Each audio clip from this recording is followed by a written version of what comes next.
from MSP Waves, this is tonight's main event, the Shane and Muxxy Show. Introducing first, in the red corner, weighing in at pounds, he hails from St. Louis, Missouri, and is one of the moderators at PalNet. He is a baby witness and operator of MSP Shane Hug. He is the one, the only, Shane Swelker! And over in the blue corner, weighing in at Stone, he hails from jolly old England. He's a moderator for PalNet, creator of Muxxybot, and general all-around groovy dude. I give you Gmuxx!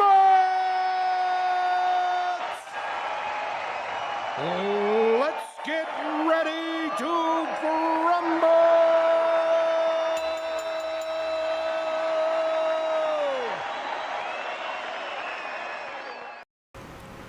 Alright guys, welcome to the Shane and Muxxy Show. I think we finally have our technical difficulties out of the way, so we're ready to get started here. So I'm Shane. I'm joined alongside with Gmuxx. Muxxy, say hello. Hello, Shane. Did you break it again? This was not my fault. I have to blame Rondon for this one. Even though he's doing a hell of a job, I think it's his fault. No. It's definitely your fault. It's always your fault. Of course. And also joining us today is Rhonda K. Hello, and it's always my fault. If anything is going to be late or broken, it's me. Good. So Muxxy, we're getting told that you're pretty quiet, so turn up that volume a little bit. So what we wanted to do was go over the Shane and Muxxy Show, how this got started, where it came from, where it's going to go. This show actually started from the idea of a podcast that was going to be happening that never quite came to fruition. We mentioned it to Agrode. Agrode had the same idea, sort of had the idea of a radio station going on. Talked to Sir Cork. Next thing you know, here they both are. We got the radio show going. We have our show going. The radio station's going, and we're ready to start. So what we're going to be doing this week is going over what the show is going to be about.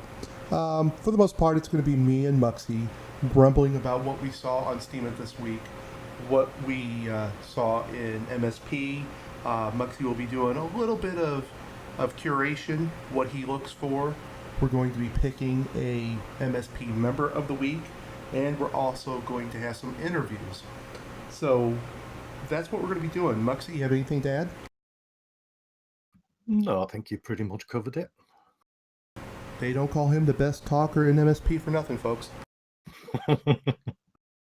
So, like I said, my name is Shane. I am originally from St. Louis, Missouri.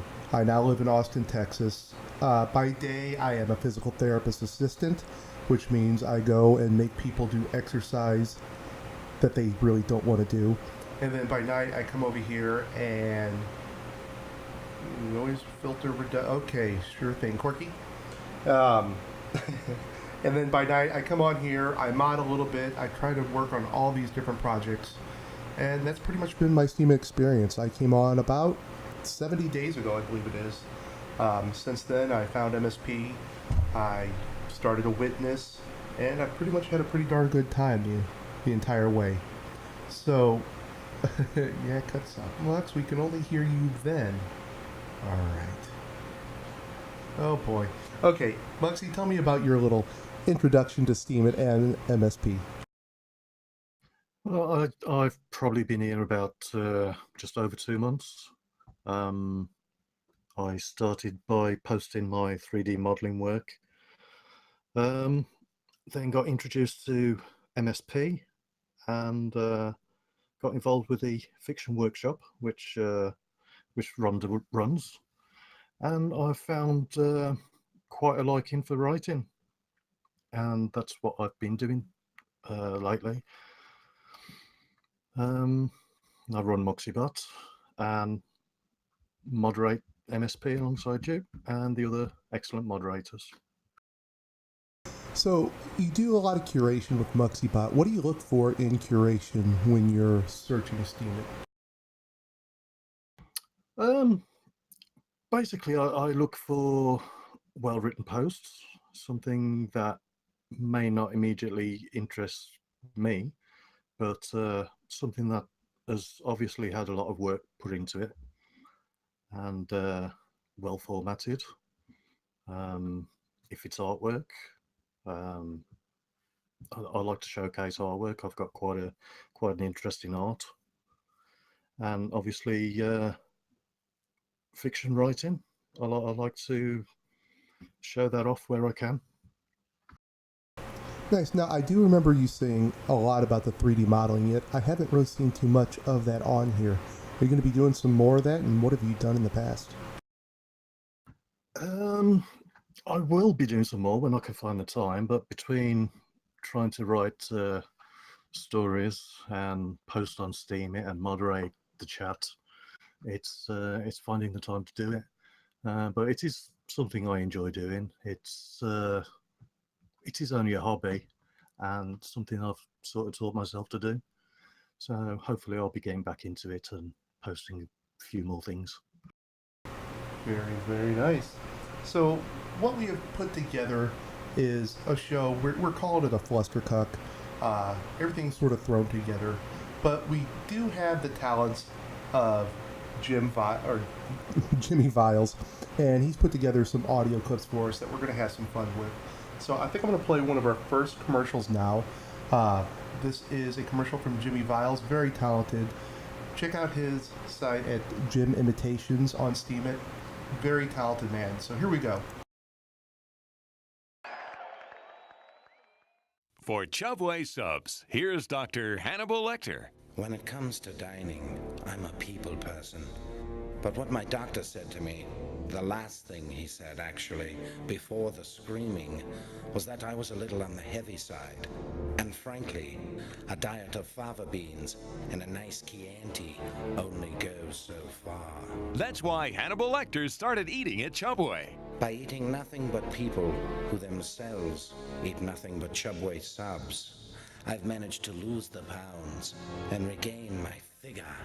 Dr. Lecter listened to Jared and lost the weight. I not only took Jared's advice, I also took his kidneys. Chubway, eat flesh!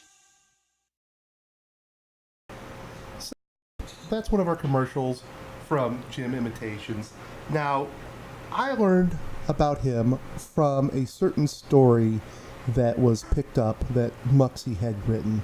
So, Muxxy, why don't you tell me how this came about? Well, I wrote this story as part of the Steam Lords. I don't know whether to call it a contest or a battle. It's basically lots of members of Steemit writing their own version of like a fantasy medieval type of story, and I introduced Sir Muxxy into it, and Jimmy took it upon himself to read it and do a video of it. And I was really quite impressed and quite flattered that he did so, because he did such a brilliant job at it. Now, what noticed me about it was the character I was portrayed at in there. I have to say I was a little disturbed by it. Was that the way you wanted the character to sound, or is that just something he did on his own? I don't know what you mean. Yeah, I think you do. Anyway, we're pretty happy to have Jimmy doing some of these commercials for us. He also does the intro for us, and we're hoping to get an outro soon. Still need to talk to him about that, but we're going to work on that too. So, Rhonda, I'm going to throw it over to you for a bit. Tell me a little bit about yourself. Well, I am a writer. I'm an author. I have some short works published here and there on the internet and a couple of novels. I also run a 501c3 nonprofit animal rescue in the heart of Appalachia, which is a very difficult market to try to save anything in, kids, animals, whatever. So I basically live in the woods with 19 dogs and a goat and a pig and birds and wild animals that don't appreciate the true meaning of wild, but you know. Hey, Rhonda, we're getting told that maybe you can turn up your volume a little bit. Do you have any way to do that? I'll work on it. Is that any better right there? Let's find out what the crowd says. It sounds a little louder to me, but I'm not sure on their end. It is much better, we're hearing. All right, continue. So how long have you been doing the animal shelter thing?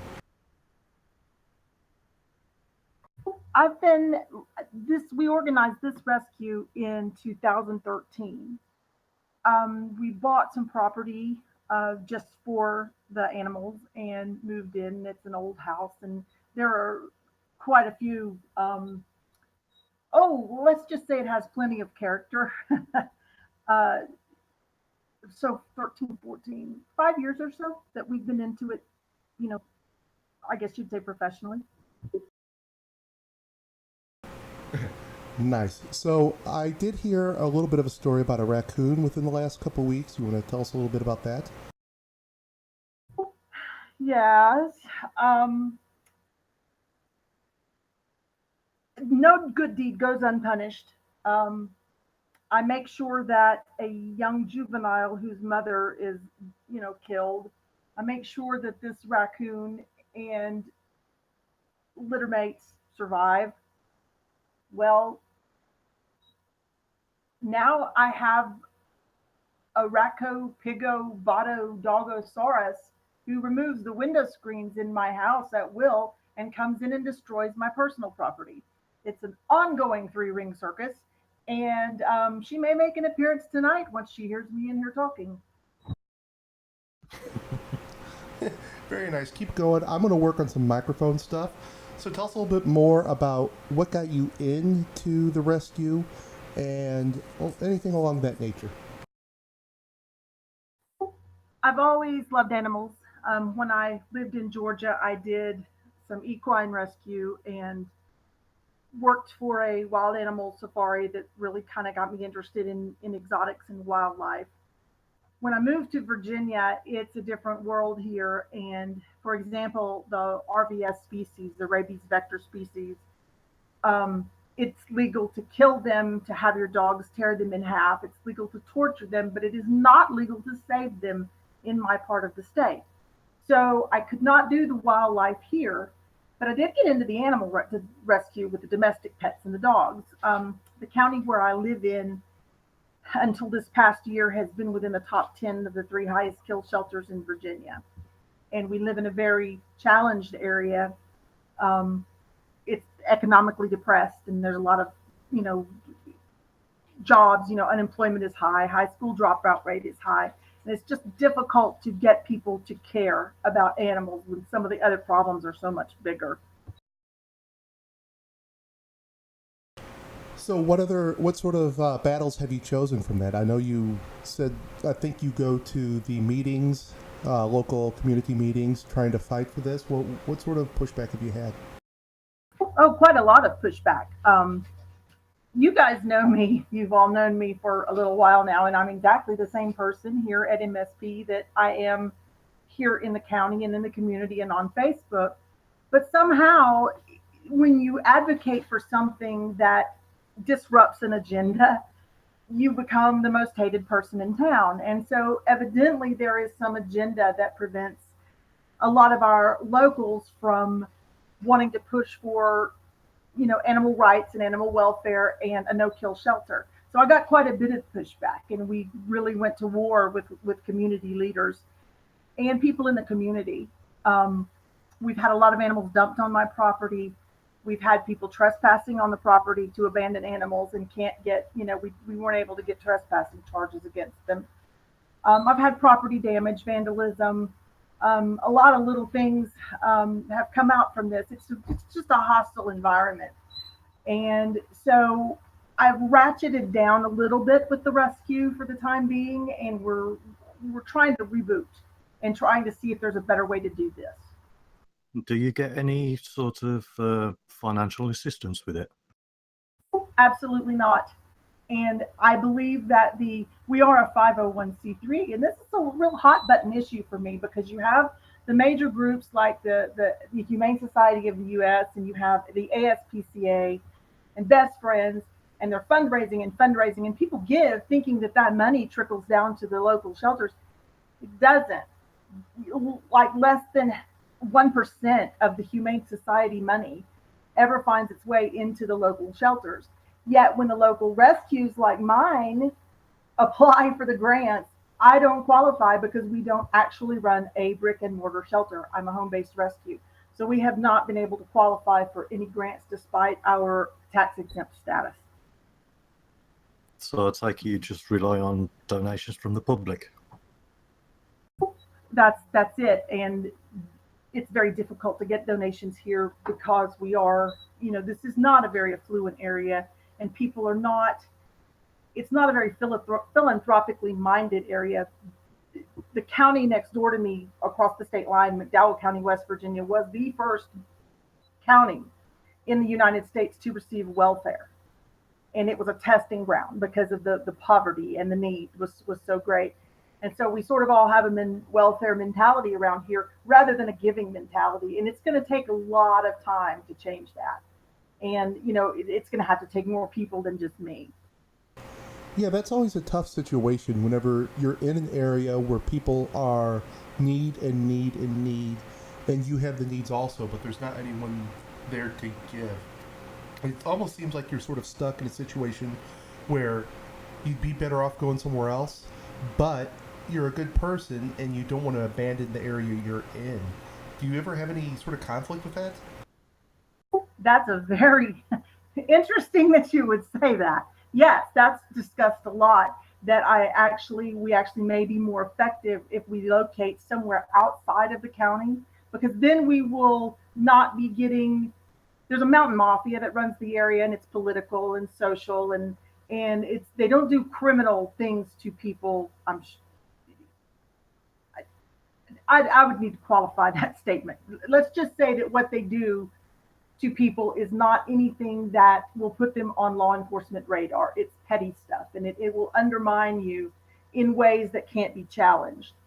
And so if you get outside the county and outside of the reach of that, then I believe we would be a lot more effective with fundraising, and yet we could still come into the county and save the animals before they go into the shelter. I'm hoping that over the long term, SteemIt can help us generate the funding. If we can raise awareness and raise money through the SteemIt platform, I'm hoping that will be the difference in Appalachia that none of the major animal welfare groups have been able to help with. Oh, that's a shame. Do you have any external sites set up where you can accept donations? We do. Our website is www.tazewellarc.org. It's TAZEWELLARC.org, and there's a donate link on it. And how can we help? And we have a monthly donation set up through PayPal where someone can schedule like a $10 donation a month and things like that through the website. Fantastic. Send me that link and I will put that on our show notes. If people want to donate, they'll have an easy way to do it. Thank you. It would be appreciated because it is going to take some sort of more of a national or even international effort to raise the funds and raise the interest, because the people here, you're just not going to get it out of these people. They have nothing left to give. It's a whole community that needs help, and I'd love to be able to give them that help, but you can't ask the people in need for the donations. Exactly. No, of course. Exactly. Hey, I'm seeing a question here. Do you have a SteemIt account set up for donations? I don't, but that's a good idea. Thanks, Geek. I think you got something rolling there.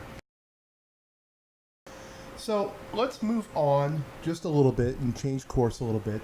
Tell us a little bit about your writing and how that got started, and how maybe does your shelter even filter into your writing at all, Rhonda? Yes, it does. Everything that I've written, novel length so far has it has had some effect on it. In the Talking to Luke series, that's actually a paranormal series, and even though it's a relationship story and a deep relationship story, it's not a romance. In what it, okay, good way to say it is it's man friendly. There have been lots of guys who've read it and liked it. So in that, she does do some work and volunteering with a no-kill shelter where she lives. In the first novel, she encounters a stray that's dragging a chain, and that's actually a true story. There is a real Kobe. The dog's name in the book is Kobe. Kobe's a real dog. We did find him dragging a chain through the snow. Drove the car tire over the chain, to catch him because he was very badly abused and afraid of people. He now lives in New Hampshire. We send all of our dogs, or almost all of them, to New England because there's not enough homes here in the Appalachian region, and this is not really where we want them to live anyway. So we send him out. So he is alive and doing well in New Hampshire, but he was a character in the first novel. My third novel is called High Kill, and it's a play on the high kill shelters in our area. And it's actually based on extremely real events that transpired in like a 3-county region where I live. The Randall County that's in the book is a composite of some of the counties right in my area. We call it the pocket of shame because we've had the highest kill rates at the shelters, and we've had the least amount of volunteers and the least. But anyway, it's a novel that takes a look at the political dysfunction and the social dysfunction that causes the problems. It's not an animal rights book, but it goes into some pretty specific detail about how we've gotten so downtrodden in Appalachia. And I think that when it's published, it's going to cause a bit of blowback. So I just wanted to double check. You said pocket of shame with an M, correct? And not Shane as in me? Yeah, we're picking your pocket, Shane. That's what it's about. So how did you get started writing? What was the genesis of picking up that pen, putting it to paper, and starting to write novels? I think I was writing when I was using crayons. I can go back and find little stories. My mom has boxes of things packed up, and it's been a few years, but I can remember the last time I was going through it. I found these little stories. I would draw a horse in crayon and then write something about it, and there are notebooks full of stories. I've just always written, and over the years, got the help I needed, the guidance to structure the writing, because you can have talent, but if you don't understand the mechanics of it, it really you're not as effective. So I've been doing this a while. I got into editing and critiquing the fiction, and that writing is just in me. I mean, I write when I'm asleep. I have to wake up and jot it down. Yeah, I think Muxxy, how I know you're getting into the fiction writing also. So how do you feel on the whole aspect of writing things down when you have that moment? How's that for you? I find that I'm going to bed with a notepad right next to me because I'll suddenly have a thought and have to jot it down. Otherwise, I'm going to forget it. But I've got to say thank you to Rhonda, because it's through her incredible help that my stories are coming together as well as they have done. So thank you very much, Rhonda. It has been a pleasure, and I'm going to say that your writing advanced so quickly. It just, to read what you brought to the workshop a month ago compared to what you're writing now is pretty impressive. Okay, let's not get his head too big. Let's talk about me a little bit. What's good about me? You have been one of the kindest and most helpful people that I have met in years. When I first came to Minnow Support Project, I can't even remember how I came. I don't remember what link I clicked or what, but I remember dropping into the group being completely confused about everything, and you took hours helping me sort through everything so I could get around and get registered and all that, and that left an impression. So now that you're, a witness, and everyone vote for Welker because he will do great things for us. He has a track record of helping people, and I've seen it firsthand. So, it's a plug, but it's sincere. Perfect. And that leads me to my next question, which is the surprise question I was going to throw on you at first, but it's coming now. If you had a choice and you had to pick one of the bots, the Muxxy bot or the Shane Hug, which one would you pick and why? Ooh. That is not fair, and I am going to plead the fifth. I am not going to allow you pleading the fifth. We need an answer. You have been, you said you can talk on anything, we can ask you anything, and you can talk, and I'm going to hold you to that. I would pick the Muxxy Hug. Good answer. That's a non-answer. All right. Yes, Ammo, we're ignoring the creative bot because you're not on the show. So let's move on. Muxx was talking about how you've helped him with his writing, and that came apart through the SFT, or I'm sorry, your channel for writing. Sorry, Fiction workshop. Thank you. I don't know why that just slipped my mind. So talk about that a little bit, and how did that come about, and what have you learned so far running that channel, rather?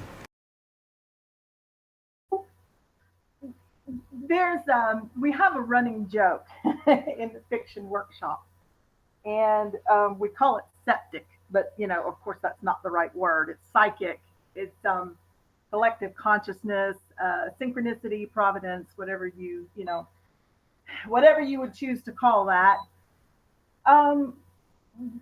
There is a Candid Folly is, I haven't talked to him in a bit, but he had approached Agrode about a fiction channel and being able to help with people. And so they set that up. And of course, I'm jumping up and down in the corner, waving my hands, going, I want to be part of that. So I did.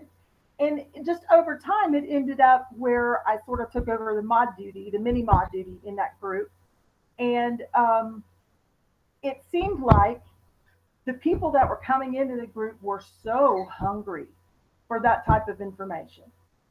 I've been a part of critique groups across the internet for years. 15 years or more.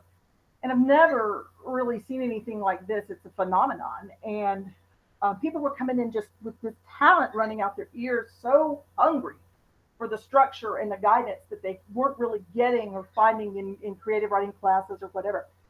So we just started doing writing exercises, and we started doing contests, and we just started working on each other's, documents.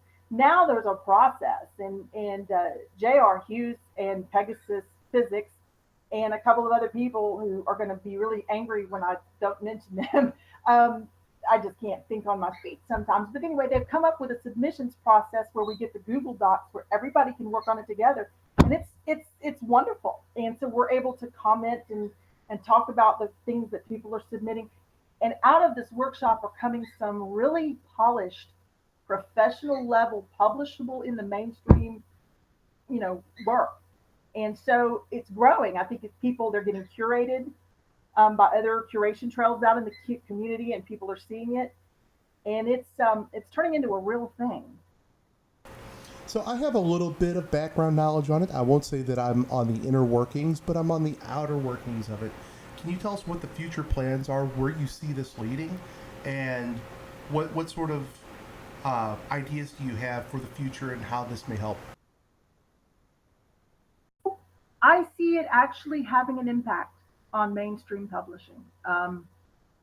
It's not a matter of going after the top 5 publishers. It has nothing to do with that. It's more along the lines of independent publishing and self-publishing.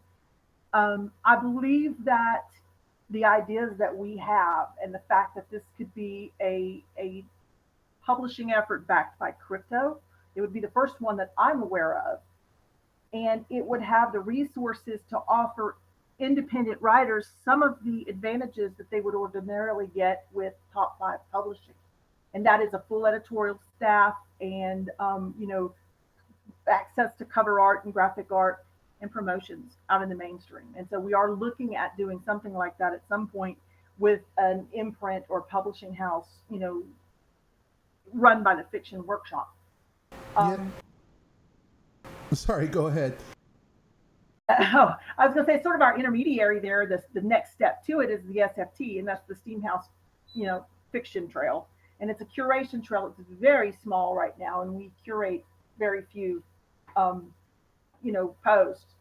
But what the goal of that is to curate only the ones that are ready for mainstream publication. No typos, no errors, no info dumps, no, we want tight, well written, publishable stuff. And the goal is to reward those authors with a financial incentive to do their very best and publish their very best on Steemit. So I believe you have a Steemit account set up that is at SFT. People can go on there and check it out and see what it's all about. Maybe do some delegation to the SFT. Maybe some to the Shane Hug. Muxxy bot, if that's your thing, and just because he feels a little sad, you can also do the creative bot. So, Muxx, how did you get involved with SFT? Again, it was through the fiction workshop, and I'm happy to say that I'm part of the curation team on there. I obviously don't have the technical background that people like Rhonda and some of the other members of the fiction workshop have, but I do read a lot, and yeah, I just throw my opinion in there, and sometimes it's listened to, sometimes it's not, and that's all good. Sounds good. So I'm going to throw this question to both of you. What are you inspired by? What are the authors that you liked that's helped you become the writer you are today? Would you like to go first, Rhonda? I can, because a few things come to mind. I'm not sure. Shane, clarify inspired by, what do you mean? Inspired to write or inspired to do the things with the fiction workshop, or what you're thinking there? Oh, sorry about that. Yeah, I'm talking about your writing style. I know we had a private conversation where you said you did not like Vonnegut, and that left a little bit of a bad taste in my mouth. But I'm going to give you a chance here to clarify and win me back over. Yeah, I tend to some of the great writers quote around that, quote great writer, unquote. They have great audiences and they have great vision, and yet when I read their work, I can't turn off the internal editor. And there are some who do great things for the writing community, and I'm not against, I'm not against their style or against what they're doing, but it isn't for me and it isn't what inspires me. And it's always very problematic for me when I see a young writer, a green writer coming in saying, I want to write like Vonnegut, or I want to write like this person, or Stephen King, or that. That's the biggest mistake a green writer can make, because many times the style that writer writes in would not do well commercially if they were coming in as an unknown with no name. They couldn't do well commercially. So my advice to people is, don't try to emulate a successful writer. Find your own voice and write in your own voice, and that's what people want to hear. So how do you encourage someone to find their own voice? First step is learn the craft. You don't just sit down and write a bunch of words down and think that people are going to want to read them. Some of the structure in creative writing exists for a reason. And, people, if they pick up a novel or a short story and the first page of it is one big info dump, people are going to skim that. And it's, we try to teach people to not do that, to be more in the scene and to write an immediate scene, and don't use passive voice, use deep point of view. Just technically proficient writing. And within that, you can start to expand a little bit, and you do find your own voice in that. See, that's one of the issues I always had was determining the difference between passive and active voice, and that always confused me. Where do you learn, if you're just starting off, and you're not available to go back to school for any reason, where do you learn the differences between the different active and passive voice, for example? In the workshops. In the I was workshops. about to say that. Yes, in the workshops, and you get around, you make sure that the people who are leading the workshops have a good understanding of commercial and professional, writing in the areas that you are interested in. If I were to go into a group that deals mostly with memoir or nonfiction, I would not learn very much. It wouldn't do me any good. And the same thing, people who are wanting to write memoir or nonfiction coming into the fiction workshop, they're not going to learn very much from what we have to offer either. And that's why we're pretty strict about that. So, you have to find what's the area that's. Uh-oh, here we go. Yeah, my dogs are barking. That's going to happen a lot. But you have to find the area that's going to complement what you want to do, and get with these experienced people who know how to make that work. So this may be a little bit of a question out of left field. For the people that do not want to write fiction, what sort of advice do you have for them? Where can they go? There's an MSP workshop here at Discord, and there's also the English spelling and grammar channel that helps. Nonfiction tends to be possibly even more structured than fiction writing. So I think the same thing applies. I think you have to get with, like attracts like. You have to go to who's doing what. You find who is doing the type of writing that you want to do, and you flock with them. And that's going to lead me over to Muxx, because I believe Muxx has started the help for non-English speakers. What sort of challenges do you find between the fiction and then helping people do the correct language usage during the translations, Muxx? I actually find it easier to do the English spelling and grammar rather than the fiction stuff, because I'm still learning myself the various different rules and ways of structuring stories. Sometimes I'll struggle to understand the meaning behind certain phrases that have been translated into English. But overall, I mean, we've got a good team of people in there, all too willing to help out. So if I'm not available, there's always someone available to be able to help. Perfect. And that leads me to another question for you, Muxxy. Now that you've started fiction writing, what were your inspirations? Who were your heroes reading other authors that you saw growing up, even today, that's led you to your voice today? My author list, I tend to read a lot of fantasy rather than the science fiction type of stuff that I'm writing at the moment. But I've, for example, I've read the Lord of the Rings trilogy probably 5-6 times now by Tolkien. I love the Anne McCaffrey Dragon Riders of Pern series. More recently, I've been reading, and excuse me if I don't pronounce this very well, but Andrzej Sapkowski, I think it is. He writes all the Witcher books. I like those because they're a different take on the classic fairy tale. And other than that, probably Douglas Adams for the Hitchhiker's Guide to the Galaxy series.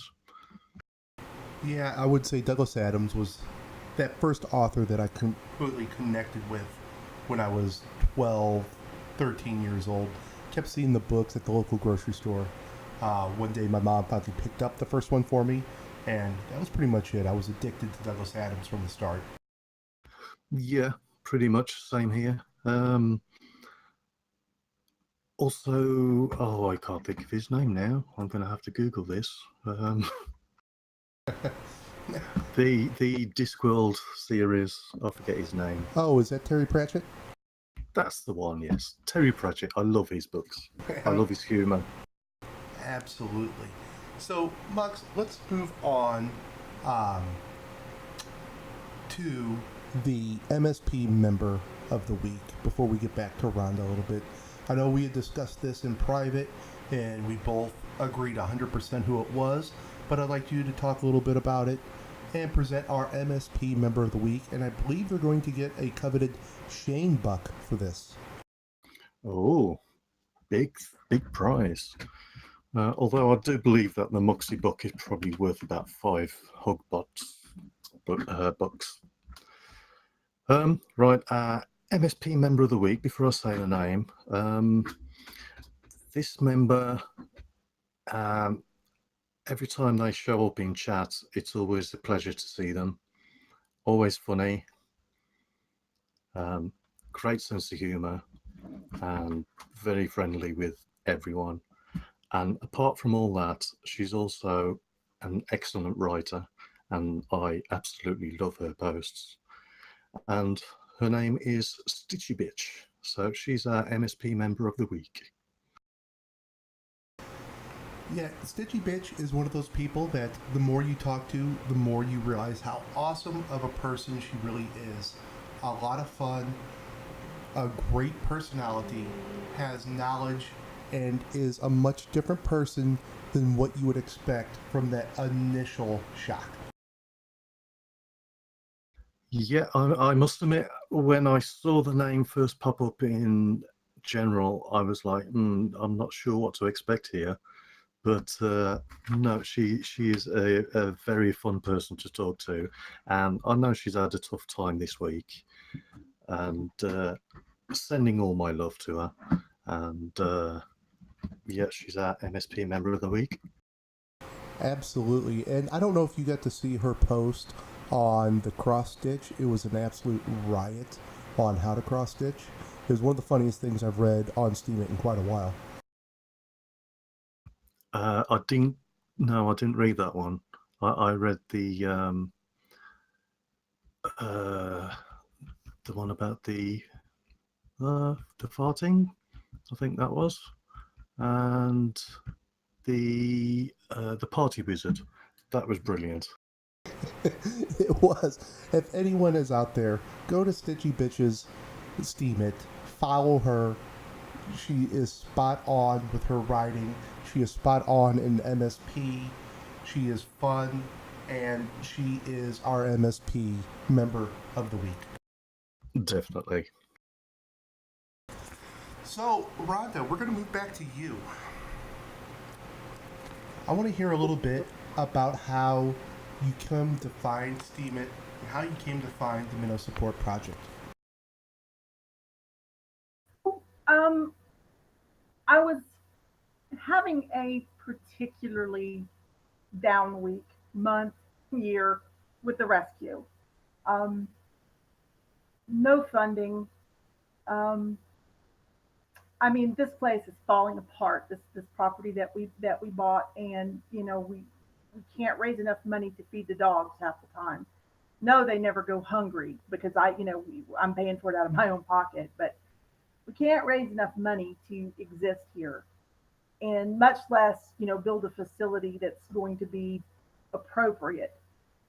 So, just in a moment, I was talking to Carol Kane, and she is probably the best editor that I've ever worked with. Her voice, when she writes, she has this unrestrained stream of consciousness style of writing that will just leave you breathless. And she can evaluate a manuscript and character development like I've never known anyone can. She's been my biggest supporter and biggest help through my entire professional writing career. Um, she and I were talking on Facebook, and she told me about this new social media site. It was a blogging site, and Rumorkind is another editor with her at Parahilligan Science Fiction, or he's a movie critic, I think, and she's a book critic. Anyway, don't quote me on any of that. But anyway, they both work for the same science fiction magazine. And he was telling her about Steemit, and she told me about it. And so I, said, "What? You can make money writing? Let me go check that out." And when I did, I realized that more than making money writing, it's a community. And so I joined. I signed up. It took my, almost 2 weeks to get my registration. I did. And then, you write a post and you spend hours making it right and formatting it and just making sure that it's perfect, and you post it and you get 5 cents. And I'm like, nobody's reading this thing, what in the world? So then you start to look, is there a trick to this? Is there a method? Is there a way?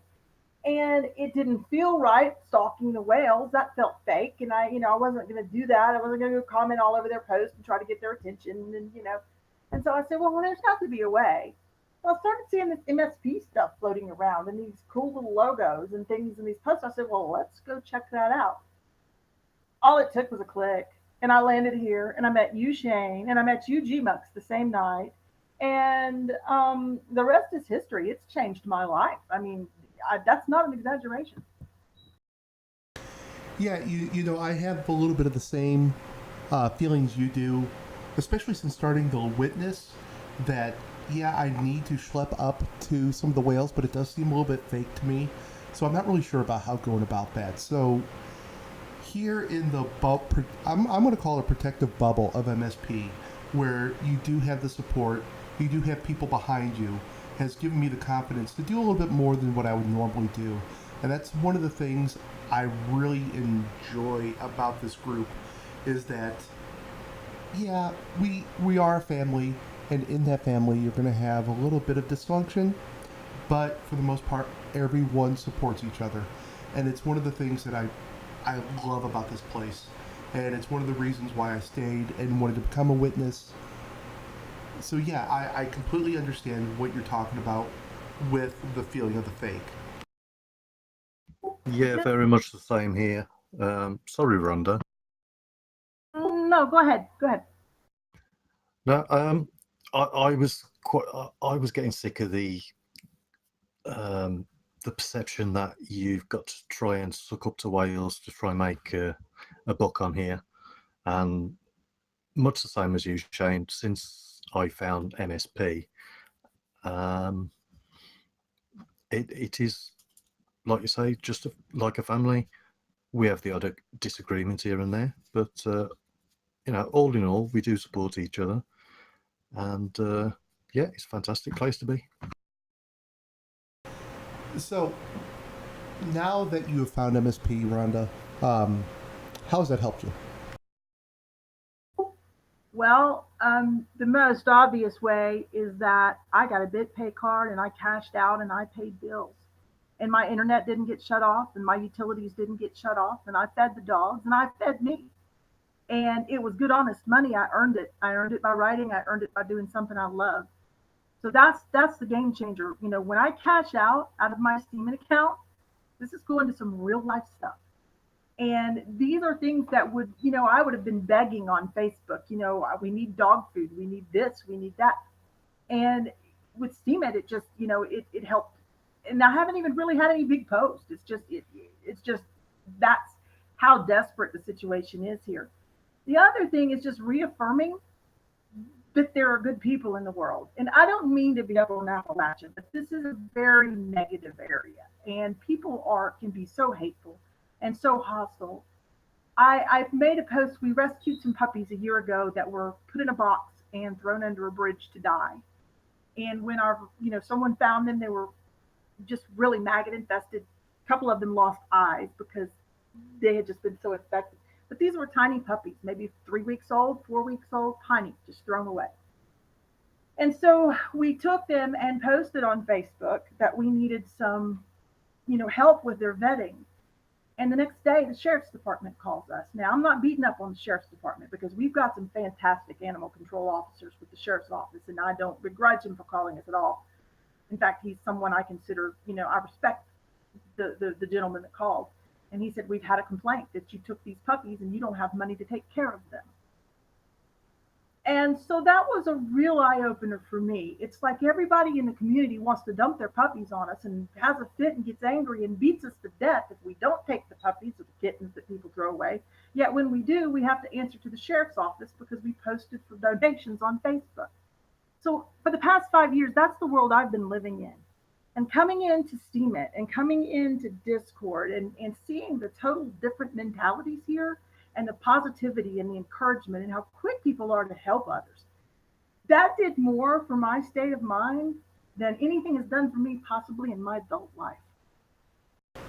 See, that's just it's sad to hear on the puppies. I am an animal lover. All of my, well, I have cats now, but my animals before have all been rescues, and I would rescue all of them if I could. You know, you have to get to that point where you know you can only do so much.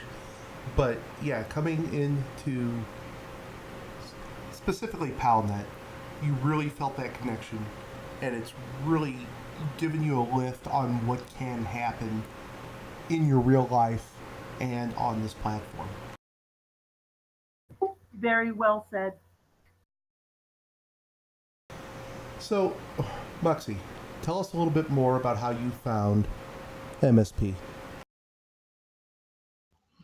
Well, I had this idea to do a digital artist competition, and I got in touch with some fellow you might know called Agrode and asked his opinion, see whether he knew where I could go to find some sort of sponsorship to offer a prize, and he invited me to Discord, and I must admit I'd never been on Discord before. It was completely new to me. I didn't know what it was all about or anything, so I signed up, signed in, and I've been trapped here ever since and absolutely loving it. Yeah, you're one of the first people I remember connecting with once I got here, and it was pretty entertaining. The hair on fleek comment, I think, is what sealed the deal for me.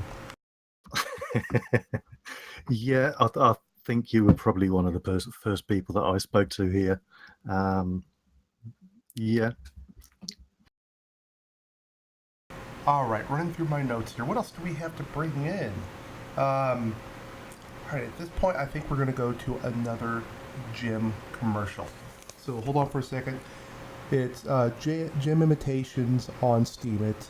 He's done some of these commercials for us. We're going to go to one of those real quick so I can get a little drink of water and we can regroup for what's coming next.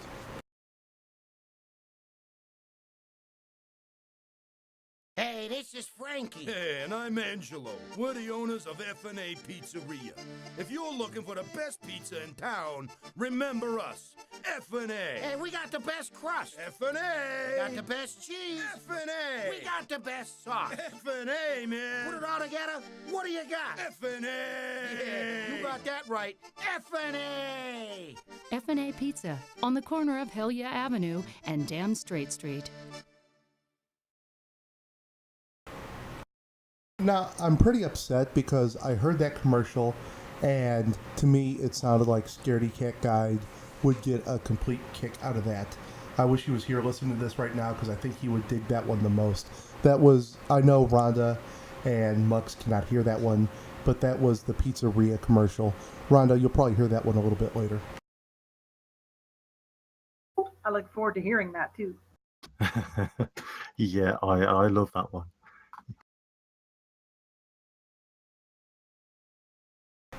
So, Muxxy, let's go back to a little bit of the curation. What are your plans with the radio show and the curation? Well, as you know, Muxxybot is a curation account, and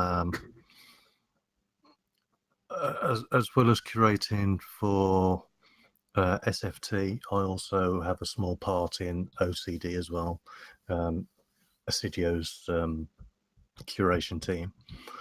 So I'd like to try and bring something similar to that onto our weekly show. I'm not sure yet what sort of form it will take, but I'm sure we'll work something out, and perhaps we'll go over the posts on air and offer up our votes as we do so. Yeah, I think so. We had been talking about maybe starting a trail for this. It's still in the works, people, so we're not sure exactly how it's going to work, but we were going to work this out and curate a little bit on the air. Maybe give MSP people a chance to submit, put their best work out there. Make sure to see if we can get a little more upvotes on your posts. Yeah, that's the basic idea. Just get some more eyes on their posts, get their payouts a little bit higher, maybe. All right, so we're coming up to the end here. 2 hours is a lot more to fill than I had initially anticipated. So let's go over some things that you guys might want to plug, what you're working on, what you'd like people to check out. Rhonda, I'll start with you.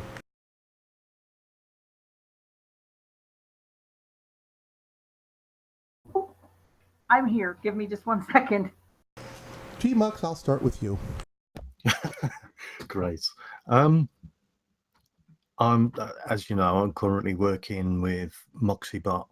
I'm trying to change up how I do it because initially it was going to be Monday and Thursday, and it was going to be just MSP members posts. But it's getting a little bit more difficult to not keep repeating the same users week after week. So I've decided to firstly expand that to all minnows, not just members of our glorious little family, and possibly do it daily as well. Probably not 5 or 6 like I used to do Monday and Thursday, but do it more regularly. And apart from that, I'm just working on my my sci-fi story called Virtual Mortality, up to part 4 currently. If you'd like to check it out, it's on Steam shelves. Great initiative. I think it was suggested by Agrode and implemented by Rhonda. Perhaps Rhonda would like to explain what Steam shelves is. Before she does that, I want to ask you a little bit more about your series, where that came from, and where the ideas sprang from, and where do you see it going? I've always had an interest in virtual reality. I remember back in the early 90s putting on this incredibly heavy, large helmet in some arcade, and I was actually sat down in this machine and put the goggles on. It was very basic graphics, but I was in a World War One biplane, and the feeling I got when I turned around and saw my pilot sat behind me and just wave at me was incredible at the time. And fast forward to a couple of years ago when the Oculus Rift first came out, I had the developers kit for a few months and played around with that, and my love for virtual reality sort of grew from that, and I started imagining how much further it could go in the future. And that's basically the premise of my story, is virtual reality and the possible future dangers of it. Nice. You said that about the arcade. I remember, I had to be 1985, 86, somewhere around that range. And the arcade at the mall we used to go to, it's long since gone now, but there was an arcade there. And they had that virtual reality machine where you put on that big, giant headset. And yes, like you said, the graphics were very simple, but that was absolutely mind-blowing at the time. Yeah. I think it was the stereoscopic graphics that we weren't used to at the time, and just the feeling of actually being in a game. And movies around at the time like Tron and Lawnmower Man, I think. Oh, yeah. I remember Lawnmower Man. Tron, I remember, I think, what was Tron, 1982? I remember my dad taking me to that. I was just blown away by the fluorescent glow of all the graphics. It was something I had never seen before. Yeah, yeah, and a lot of people think that most of those graphics are actually computer generated, and they're not. There's only a very small part of that film that is actually computer generated. But going off track here. Yeah, sure is. We were wasting time for Rhonda to take care of the raccoons or the rats or the dogs or whatever she's messing with right now. I'm not exactly sure. Rhonda, you back with us? I am. She ran back up the hill when she saw that I wasn't going to be very friendly. Hey, Gmuxx had mentioned about the shelves. Your website, Steam shelves. Oh, I messed that up. I'm sorry. Anyway, tell us about the website where you're collecting everything together so people can read the serialized posts in one convenient location. Okay, yes. Steam shelves. Agro really, came up with the idea. He and I were chatting, um, what problem that you have if you're a writer, especially with fiction. Now we do have some nonfiction people getting on board, but with fiction, if you have a series and you have a chapter one, chapter two, or part two, part three, they get lost in the resteams and they get lost in your other posts. And if you're trying to show somebody, especially somebody who doesn't have a Steemit account, if you're trying to show them your work, that makes it really difficult. So what we've done is we've built a little website called Steam Shelves, and it categorizes every author gets a little page, and under that page they get other pages that are their series. Um, so, for example, Agrod has Negan, the Negan series there, and if he wants to show somebody his Negan series, he has a custom URL that will take them straight to that, and nobody has to dig through all these resteams and posts.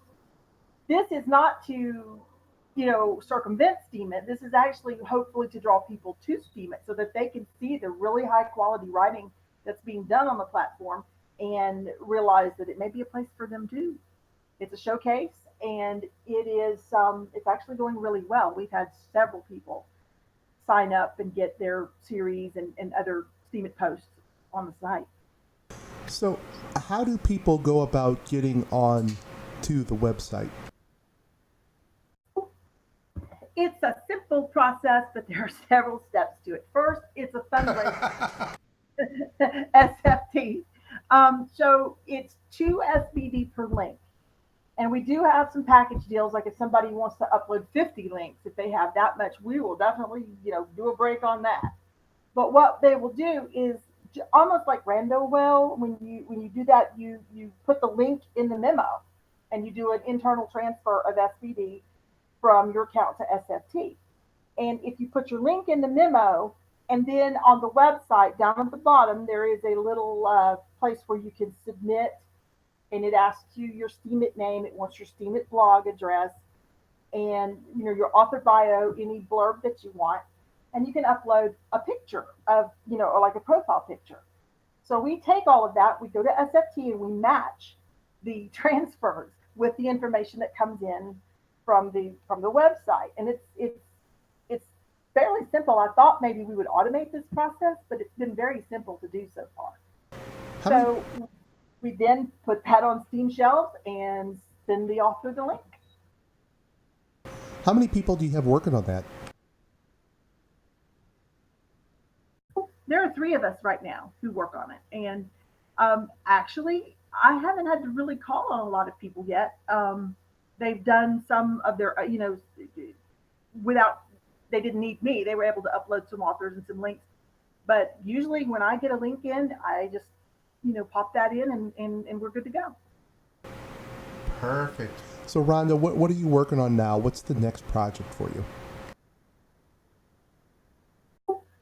I have 2 things going. I'm trying to get High Kill into the hands of a mainstream publisher, although I really do prefer indie publishing. I think due to the nature of this novel and the retaliatory nature of some of the people in my area, the Mountain Mafia, and the fact that I wrote so many things that are true. It's fiction, so I didn't have to, I didn't have to quote 2 sources. This is fiction. just maybe it was an accident, but I got the facts right. But anyway, there may be some people really unhappy with me, so I would really prefer to put this one on a major, publishing imprint where I have a little backing. So right now I'm working on that, and that's taking up a lot of my time. But for Steemit, um, I actually am thinking about doing a series for Steemit, just to post as a series on Steemit. And I didn't know that I would do that, but everybody really seems to have a lot of luck with that, and people enjoy them. They enjoy these series, so that's what I'm working on now. I am a bit character in both of the Negan series by Aggroed, and Gmuxx has put me in as whatever the hell that role is. Is there a place for me in your Steam series? Possibly. It may not be a series you'd want to be in, but possibly. Shane, I should point out that it's obvious that you haven't read my Virtual Mortality series because you're actually in that as well. Well, yeah. I mentioned you and Aggroed, so I just want to be a good guy for once. Just in somebody's series, just let me be the good guy. Yeah, you're a good guy in this one. Squelcher, good guy. Anyway, let's move on a little bit. Mux, I'm going to ask you a question real quick while I collect my thoughts. What's something that you found that interested you or has bugged you this week on Steemit?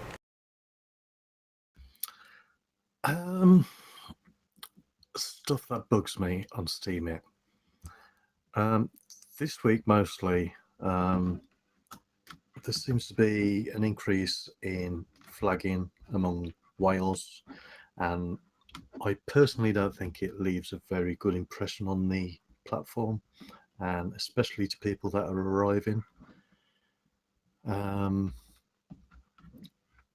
There's got to be better ways of communicating among people, and I don't think it does anything to help the platform.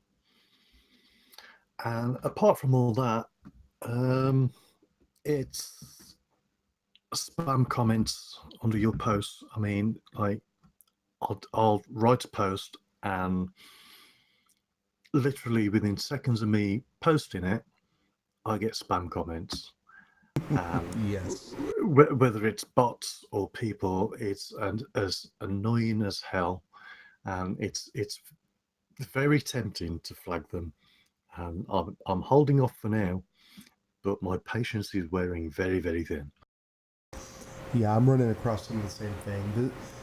What has annoyed me this week, one of the issues I've had is, and all the mods, including yourself, Rhonda, Crimson, Samo, Discordiant, everyone, we're running into issues where we have multiple people signing up multiple accounts to abuse the bots. Now the bots, the bots here, yes, I understand it's going to happen. The bots here are a bonus, and it I want to say it almost breaks my heart to see people trying to take advantage of that. I know it's going to happen, but we've got to find a way to try to quell this a little bit. It's just not good for the platform overall. It's one of those things when I see when people abuse the bots, it doesn't necessarily reflect well on MSP because they tend to upvote just regular spam content, whether it's their comments, whether it's just a picture they stole from wherever. It's getting a little bit out of hand. I put up a post earlier where I did call out some of the people that we found. I know that doesn't necessarily fit with the de-escalation that we like to do, but many of these people have continued to create Discord accounts to abuse the bots even after being caught, even after saying they would stop. So this is just the next step I'm taking to try to control that a little bit. It's a tough job. All the mods have a lot more going on than people realize. I know, Muxxy, you do. I know it's easy to get burnt out on this and take a step back. I know Crimson, she is just going 90 miles an hour at this point, and it's things like this where I fear she's going to get burned out for everything that she's got going on. So we'd really like to quell that. If any of you guys see any sort of MSP bot abuse from Banjo or Meta Support, please let us know. We're trying to put an end to it as much as we possibly can.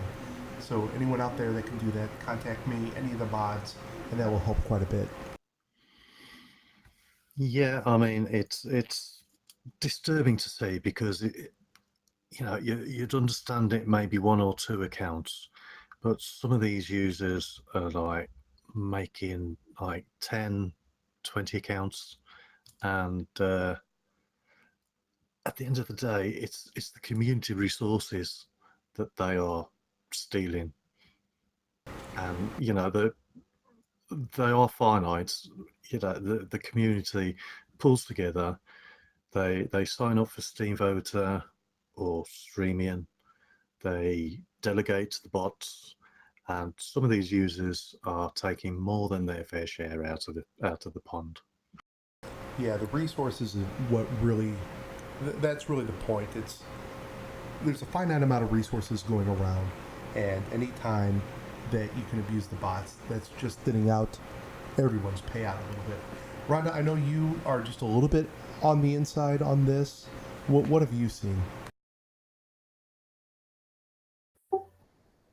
I am still sitting in a corner blowing raspberries trying to figure out how you guys are doing such a good job tracking down that abuse.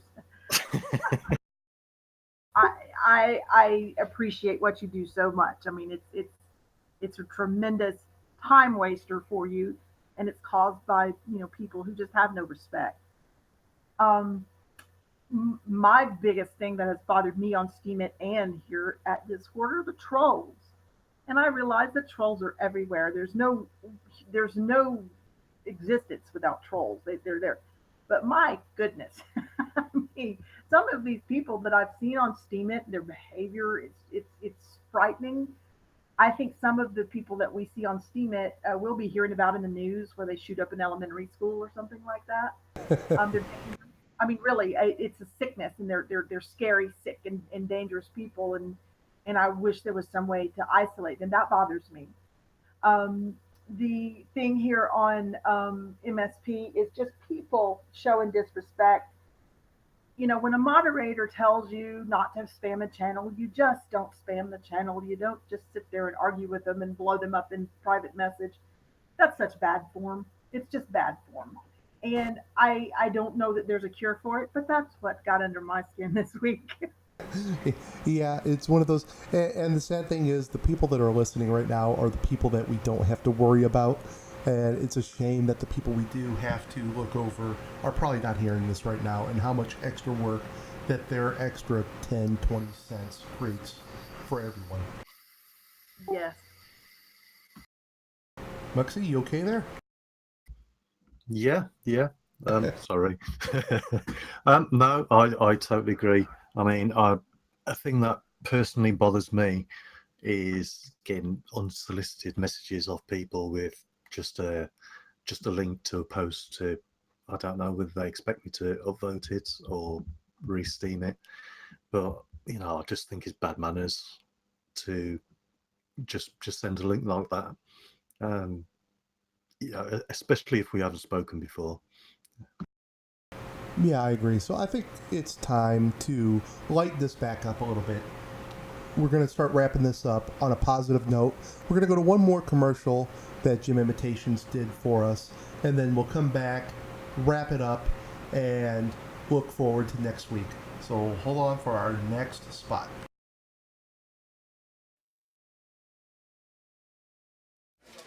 I'm sorry, you just don't have the education or skills we need. Tired of being held back by lack of training? You need the Technical Studies Institute. At TSI, you can attend evening or weekend classes, and tuition can even be charged to a credit card. Will I earn a degree? Not exactly. How about a certificate? No, the Technical Studies Institute doesn't issue actual diplomas. But at TSI, you can begin to prepare to start to acquire the initial preparations for an introduction to the skills today's employers want most. Great! Call TSI today at 1-800-NOT-A-SCHOOL. That's 1-800-JUST-A-ROOM with rows of chairs. Call today.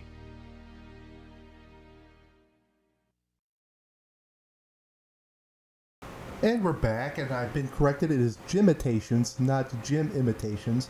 Like I said, the vodka is rolled a little bit too thick right now, so it is Gymitations. We will have that in the show notes, just to make sure. So yes, definitely Gymitations.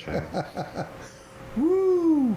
So let's go on. Hey, Rhonda, where can people reach you on Steemit, on MSP, if they want to follow you and follow all of the accounts that you run?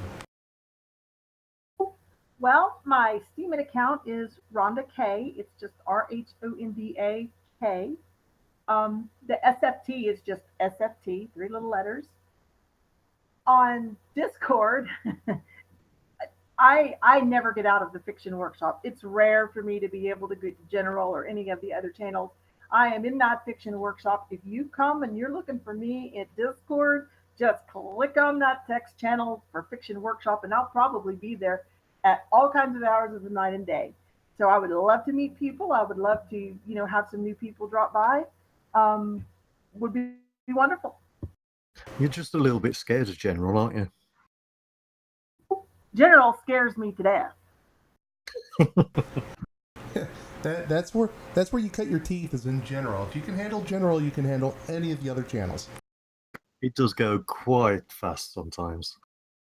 If you can handle General, you can handle a 3-ring circus during the middle of World War IV. Hey, Muxx, where can people reach you? They can reach me anywhere on the MSP Discord. And I'm Gmuxx on Steemit. And if you want to reach Muxxybot, he's Muxxybot on Steemit. And I'm Shane. I am Swelker, SWELKER101 on Steemit. I'm Shane on here. I also run MSP-ShaneHug on Steemit if you want to get on that bot. So the 101 after your name, is that your age by any chance? No, the 101 came about from the early days of the internet when I first got on. I think it was Prodigy at the time. And for some reason, Swelker, which is a combination of my first and last name, was taken. So I was trying to think of what to come next. Swelker 1 was taken. So I'm like, oh, let's do this like an intro course. So like a college intro course of 101, that's what I put as my 101 handle. You mean there's more than one Swelker? Unbelievably, there is. Oh, good God. God save us all. I don't think they survived like I did, though. So I may be the only one left from those early days. But yeah, at one point there was more than one. So next week, like I said, today was just the feel-out show, trying to get a handle on everything, trying to see how this was going to run, work our timing a little bit, which we ran a little bit shorter than I was hoping. But next week, it's going to be a little bit more of the same. We're going to have some curation going on, hopefully. We're going to have some more commercials.